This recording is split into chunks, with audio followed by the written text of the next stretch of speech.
श्रीमद् भगवद गीता के अध्याय 11 विश्वरूप दर्शन योग में भगवान श्री कृष्ण ने अर्जुन को अपना विराट स्वरूप दिखाया। यह केवल एक बड़ा रूप नहीं था।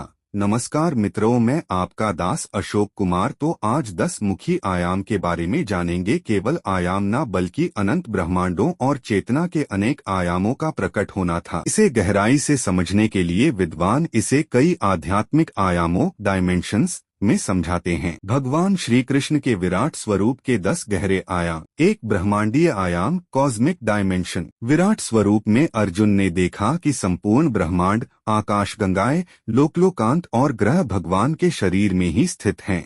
अर्थ, भगवान केवल किसी एक स्थान में नहीं है, पूरा ब्रह्मांड ही उनका शरीर है। दो काल आयाम टाइम डायमेंशन। कृष्ण कहते हैं, मैं काल हूँ जो संसार का नाश करने आया हूँ। यह बताता है कि भूत, वर्तमान और भविष्य तीनों भगवान के भीतर हैं। अर्थ, समय भी भगवान की शक्ति है। 3 अनंत रूप आयाम इन्फिनिट फॉर्म्स डायमेंशन। अर्जुन ने एक साथ असंख्य मुख, नेत्र, देवता और रूप देखे। अर्थ, भगवान एक ही समय में अनंत रूपों में प्रकट हो सकते हैं। 4 देवत्व आयाम डिवाइन डायमेंशन। अर्जुन ने देखा कि ब्रह्मा, शिव, इंद्र और सभी देवता उसी विराट स्वरूप में स्थित हैं।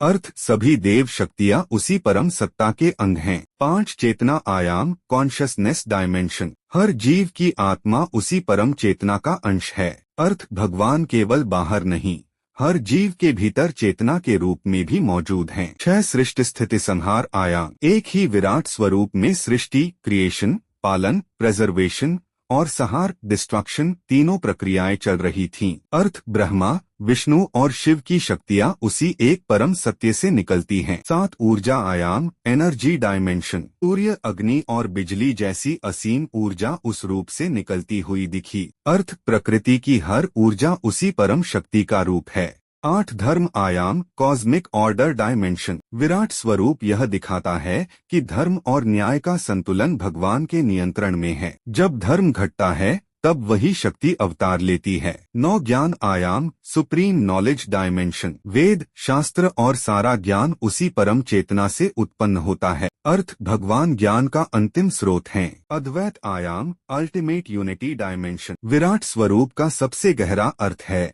सब कुछ एक ही परम सत्य का विस्तार है। जीव, प्रकृति, देवता, ब्रह्मांड सब उसी एक सत्ता की अभिव्यक्ति हैं। सरल शब्दों में निष्कर्ष, विराट स्वरूप यह बताता है कि भगवान केवल एक मूर्ति या रूप तक सीमित नहीं हैं। वे काल, ब्रह्मांड, ऊर्जा, चेतना और धर्म सबके मूल हैं और पूरा अस्तित्व उसी एक परम सत्य का विस्तार है।